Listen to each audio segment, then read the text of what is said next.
So, you want to open a TD bank account but you don't have a social security number. It's a question many people have, especially non-US citizens or those who are new to the country. The short answer is yes, it's possible, but there are a few things you need to know first. While a social security number is a standard requirement for opening many US bank accounts, it's not always the only option. Banks are required to verify your identity, and for non-citizens, this often involves alternative forms of identification.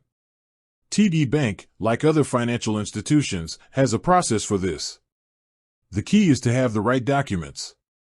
TD Bank will typically accept a valid passport and, in many cases, a second form of government-issued ID.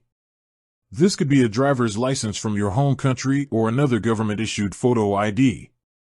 You'll also need to provide proof of your U.S. residence, such as a utility bill, a lease agreement, or a cell phone bill.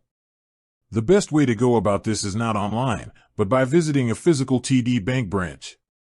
An in-person visit allows you to speak with a banking specialist who can guide you through the process and review your specific documents.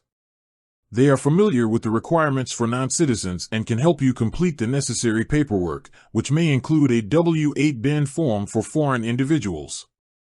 Keep in mind that while you can open a checking or savings account, certain products, like some credit cards or loans, might still require an SSN or an individual taxpayer identification number, an ITIN. But for a basic checking or savings account, your passport and other valid ID can get you started. So, don't let the lack of an SSN stop you. With the right documents and a trip to a TD Bank branch, you can get your banking needs sorted out.